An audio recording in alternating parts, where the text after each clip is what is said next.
Okay दोस्तों, welcome to another video. और ये वीडियो में एक छोटी सी कंपनी का हम लोग एनालिसिस करने वाले हैं जिसको मैंने पढ़ना स्टार्ट किया है अभी। तो छोटी कंपनी है, इसका मतलब ये नहीं है कि कंपनी में बहुत ज़्यादा रिस्क होगा, क्योंकि रिस्क तो किसी भी कंपनी में होता है। कंपनी छोटा हो चाहे कंपनी बड़ा हो, हर कंपनी में कुछ ना कुछ रिस्क रहता ही है। एज ए इन्वेस्टर हमें ये ध्यान देना चाहिए कि कंपनी जो भी काम अपना बिजनेस कर रही है उसको ठीक से मैनेज कर रही है कि नहीं कर रही है। तो ऐसे अगर मैं छोटी कंपनीज में इन्वेस्ट करता हूँ तो उसमें चांसेस क्या होता है, अगर कंपनी सही काम करती है तो उसमें ग्रोथ जो देखने मिलता है वो मल्टी बैग रिटर्न मिल सकता है। अब एग्जांपल के तौर पर ले लेता हूँ, एशियन पेंट मान लीजिए, बहुत बड़ी कंपनी हो चुकी है, शायद 4-5 लाख करोड़ का उसका मार्केट कैप है, 4-5 लाख करोड़ का मार्केट कैप है, ठीक है। अच्छा काम करती है, ठीक है। अगर वो यहाँ से ग्रो करना भी स्टार्ट करती है तो भी उसका अगर मान लीजिए अगर बहुत अच्छा काम करती है तो अगले 3-4 सालों में वो कंपनी का मार्केट कैप 4 लाख करोड़ से 10-15 लाख करोड़ हो सकता है, यानी आपका 3-4 गुना का रिटर्न मिलेगा।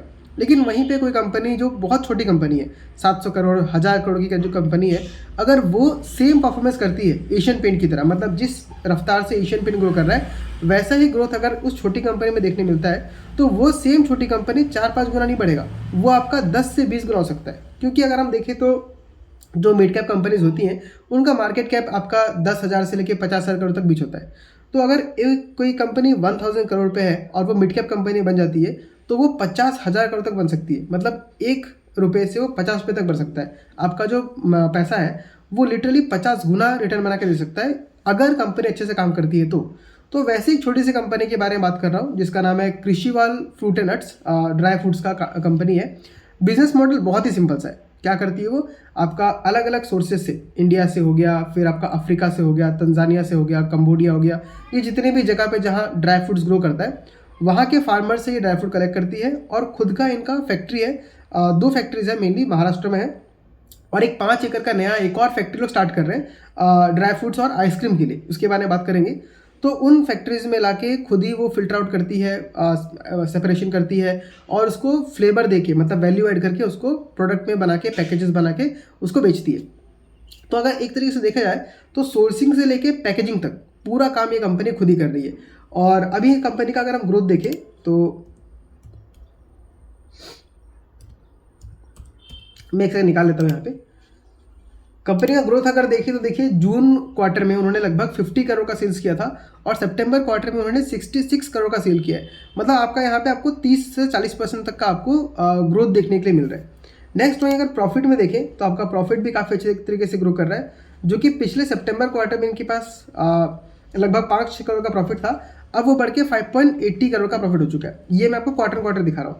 लेकिन अगर मैं ईयर ऑन ईयर बेसिस पे दिखाऊँ तो प्रॉफिट इनका बहुत ही भयंकर तरीके से ग्रो किया है।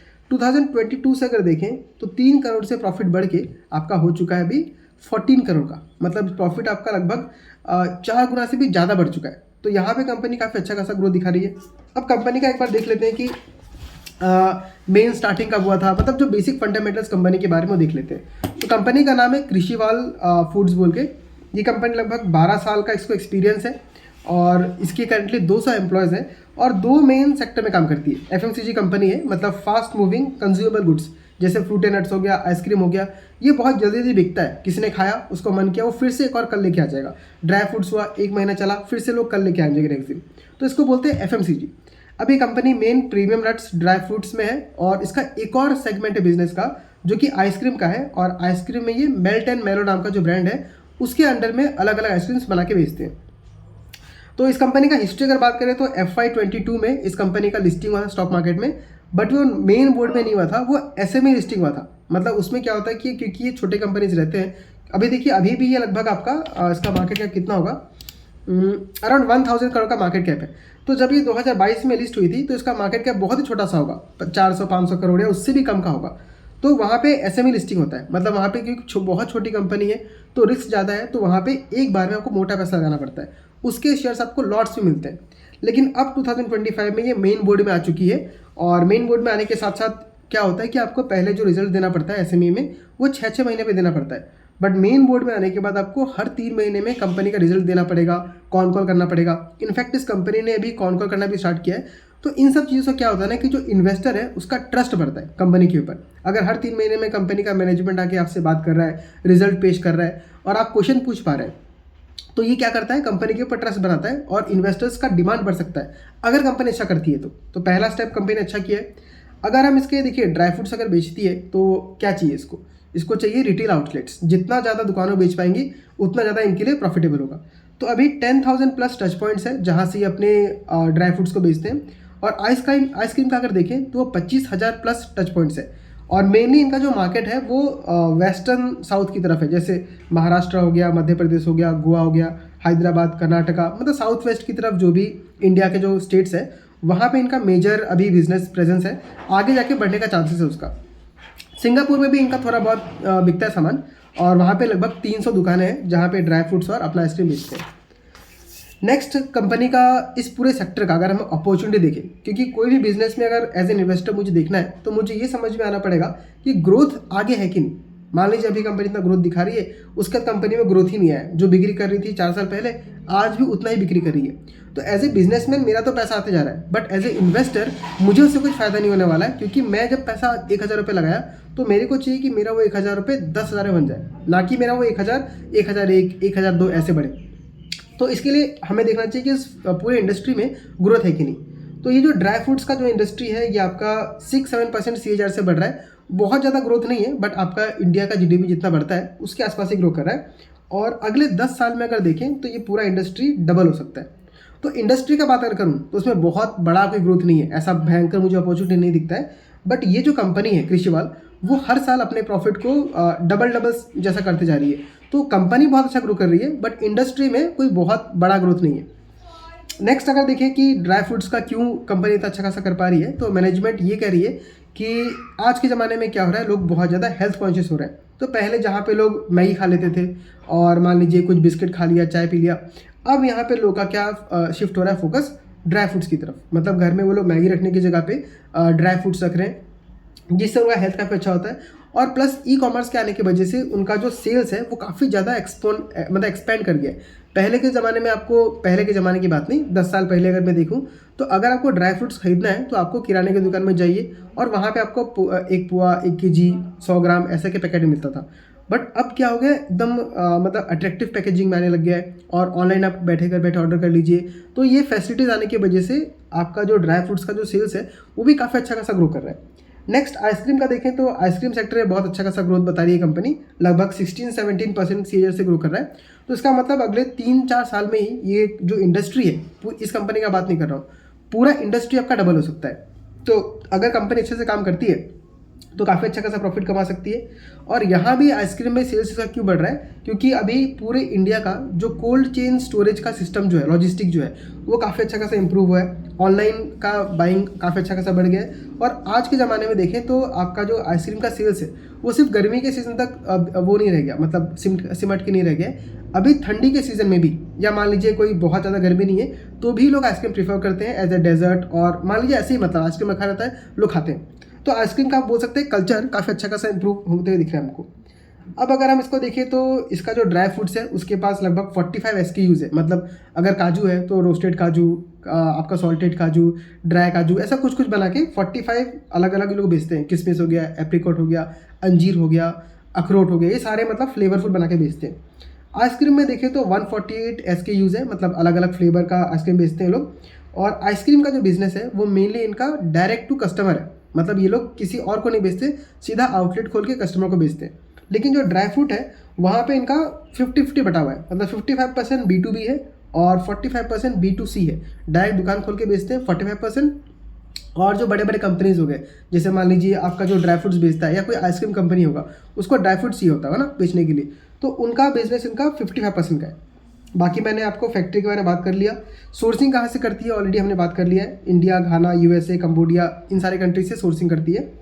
प्रोसेसिंग इस कंपनी का खास बात वही है कि सोर्सिंग करने के बाद प्रोसेसिंग से लेके पैकेजिंग तक, कस्टमर तक डिलीवर करने का वो सारा जो प्रोसेसिंग है, मतलब इंटीग्रेशन है, इन कंपनी के पास अपना खुद का है, किसी और का हेल्प लेना नहीं पड़ता। तो इसकी वजह से कंपनी के पास क्या है, अच्छा खासा मार्जिन कंपनी बना सकती है और अच्छे से ग्रो कर सकती है। और जो क्वालिटी मिलेगा, मतलब कि जो नट्स का क्वालिटी कैसा है, उस पर काफ़ी कंट्रोल इस कंपनी का, जो कि एक अच्छी बात है। फिर B2B में अगर देखें तो किस किस कंपनी को बेचती है, तो हल्दीराम है, फिर मीठा बोल की कंपनी है, ओम है, मानक फूड्स है, और ये अभी कंपनीज अमेजोन, ब्लिंकिट, जेप्टो भी आ गया है। तो ग्रोथ तो कंपनी में काफ़ी अच्छा खासा है। अब प्रॉफिट का मैंने ऑलरेडी डिस्कस किया आपको कि 2023 से लेकर 2025 तक अगर मैं सिर्फ 2 साल का प्रॉफिट देखूं तो आपका मोर देन डबल हो चुका है। 6 करोड़ से बढ़ के वो 13 करोड़ पे आ चुका है, जो कि अगेन एक बहुत अच्छा खासा नंबर दिखाता है। बट हमको ये भी देखना है कि कंपनी का आगे का ग्रोथ का प्लान क्या है, क्योंकि अगर मान लीजिए कोई भी कंपनी अभी तक अच्छा ग्रोथ दिखाया और आगे ग्रो नहीं कर पाती है तो कंपनी का स्टॉक मूव नहीं करता है। अभी कृषिवाल का अगर मैं वो देखूँ तो लगभग 5% का अपर सर्किट लगा हुआ है, और रिसेंटली इसका कॉन कॉल भी आया है। तो भी कॉन कॉल मैंने सुना नहीं है, बट कॉन कॉल सुनने के बाद और ज़्यादा हमें क्लैरिटी मिलेगा कि मैनेजमेंट क्या कहती है। बट जो पीपीटी निकल के आया है Q2 के रिजल्ट में, उसमें कंपनी ने गाइड किया है कि ये लोग का अभी प्लान जो है वो ग्रोथ मतलब पैन इंडिया में ग्रो करना चाहते हैं, एक्सपेंड करना चाहते हैं। अभी कंपनी किधर पे है? महाराष्ट्र, मध्य प्रदेश, ये कर्नाटका, गोवा, इस नीचे की तरफ में कंपनी चाहती है कि हम पूरे इंडिया में एक्सपेंड करें। तो देखिए अगर देखा जाए तो इंडिया में एक्सपेंड करने के लिए बहुत बड़ा जगह है, खास करके Tier 1 Tier 2 टाउन्स में, जहाँ पे लोग ज़्यादा हेल्थ कॉन्शियस हो रहे हैं, जहाँ पे उनका इनकम बहुत ज़्यादा है, वो लोग को ये टारगेट कर रहे हैं और काफ़ी अच्छा खासा ग्रोथ के बारे में कंपनी ने बताया। फिर ये मार्केटिंग पे भी ध्यान देने वाले हैं, जिससे इनका ब्रांड का रिकॉल, जो कृषिवाल नट्स बोल के जो ब्रांड है उसका रिकॉल अच्छा खासा होगा, तभी लोग कंपनी जाके कोई इसको खरीदेगा। जैसे मान लीजिए कोई मैगी क्यों खरीदता है? नूडल्स तो बहुत सारे हैं बट लोग मैगी खरीदता है क्योंकि उसका ब्रांड विजिबिलिटी बहुत ज़्यादा है। तो ब्रांडिंग के ऊपर कंपनी काम करने वाली है। आइसक्रीम का देखें तो आइसक्रीम अभी जो कंपनी बेच रही है वो कर्नाटका, तेलंगाना, आंध्रा, मतलब साउथ की तरफ में ही फिलहाल एक्सपेंशन करोगी, बाकी और तो बोला नहीं है। और वो क्या करें, नए नए फ्लेवर्स के ऊपर R&D कर रहे हैं, रिसर्च कर रहे हैं, तो वो अगर डेवलपमेंट होता है तो वहाँ पे अच्छा खासा ग्रोथ देखने मिल सकता है। फिर यहाँ पे कंपनी ने एक बहुत अच्छा अपडेट दिया है जो कि आइसक्रीम को लेके है, कि इनका जो आइसक्रीम का जो फिलहाल जो प्लांट है, जो यूनिट है, वो फुल कैपेसिटी पे नहीं चल रहा है। मतलब वो जैसे जैसे आगे कंपनी ग्रो करेगी, जैसे जैसे एक्सपेंशन होगा वैसे कैपेसिटी ग्रो करेगा। तो अगर उनका जो यूनिट है, जो आइसक्रीम का जो फैक्ट्री है, अगर वो 100% कैपेसिटी पे चलता है तो वो लगभग 600 करोड़ का रेवेन्यू ग्रो कर सकता है। तो यहाँ पे देखिए कितना बड़ा अपॉर्चुनिटी है। अभी जो कंपनी साल भर में जो रेवेन्यू कमाती है वो इस साल इसने 202 करोड़ का रेवेन्यू कमाया, दोनों बिजनेस को मिला के। अगर ये आइसक्रीम वाला ही 100% पे चला गया तो ये सिर्फ अकेला 600 करोड़ का रेवेन्यू जनरेट कर सकता है, और यहाँ पे मार्जिन भी काफ़ी अच्छा खासा है। तो यहाँ पे अगर मैं सिर्फ आइसक्रीम बिजनेस को देखूँ तो यहाँ से 3 गुना सेल्स हो सकता है, तो प्रॉफिट भी काफ़ी अच्छा खासा बढ़ेगा। और ये जो 100% जो यूटिलाइजेशन होगा वो लगभग नेक्स्ट 3 ईयर्स में होगा, तो यहाँ भी काफ़ी अच्छा खासा ग्रोथ है। और साथ ही साथ जो ड्राई फ्रूट्स का जो बिजनेस है वो तो ग्रो करेगा ही। तो कंपनी का ग्रोथ जो देख रहा हूँ मैं, मुझे लगता है काफ़ी अच्छा खासा पॉसिबल है आगे जाके। और ड्राई फ्रूट्स का देखें तो यहाँ भी कंपनी ने एक बहुत अच्छा गाइडेंस दिया है कि फिलहाल जो है company per day 10 matric turns का ये प्रोडक्शन करती है। मतलब जो भी होता है पैकेजिंग करना, जो भी करना, ये कंपनी का टारगेट है कि अगले 2 साल में इसको 40 मैट्रिक टन तक ले जाएगी। मतलब ड्राई फ्रूट्स का भी ग्रोथ यहाँ से 4 गुना बढ़ सकता है। तो कंपनी के दोनों बिजनेस में ही हाई ग्रोथ होने के चांसेस है, और मैनेजमेंट भी काफ़ी अच्छा खासा गाइड कर रहा है। और एक लास्ट में इसका शेयर प्राइस का मूवमेंट भी देख लेते हैं। तो देखिए इस कंपनी ने ऑलरेडी हमको अपने लिस्टिंग प्राइस से काफ़ी अच्छा खासा मूवमेंट दिखाया है। इसका जो लिस्टिंग हुआ था वो 65 रुपीज़ पे हुआ था, और अभी ये कंपनी ने हाई लगाया था लगभग आपका 500 रुपये का। तो ऑलमोस्ट इसने आपको 9-10% तक का, मतलब 9-10 गुना का रिटर्न दे चुका है। लेकिन अभी भी इस कंपनी का मार्केट कैप ओनली 1000 करोड़ है। तो यहाँ से ग्रोथ का चांसेस बहुत ही ज़्यादा है। ऑफकोर्स ये कोई रिकमेंडेशन मैं नहीं दे रहा हूँ, मैं सिर्फ अपने ओपिनियन को शेयर कर रहा हूँ, क्योंकि जब भी मैं कोई नया कंपनी पढ़ता हूँ तो मुझे मन करता है कि मैं बाकी लोगों के साथ भी शेयर करूँ। और मैं खुद भी एक रिसर्च एनालिस्ट का के लिए प्रिपेयर कर रहा हूँ, तो ये सब करना मेरे लिए नॉर्मल सी बात है। बट मैं चाहता हूँ कि आप लोगों को भी सीखने मिले कि किस तरीके से कंपनी को एनालाइज करना चाहिए। अभी कॉन कॉल इसका आएगा, तो कॉन कॉल को सुनने के बाद भी मैनेजमेंट क्या कहती है उसके ऊपर मैं एक और वीडियो बना के दूंगा। तो इस वीडियो में तो फिलहाल इतना ही। अगर आपको ये वीडियो अच्छा लगा है तो इसको लाइक कीजिए, और हो सकता है तो इस कमेंट करके बताइए कि आप अगर इस कंपनी के बारे में जानते हैं तो आपका व्यूज़ इसमें क्या है। मैं मिलता हूँ आपको अगले वीडियो में, तब तक के लिए टेक केयर।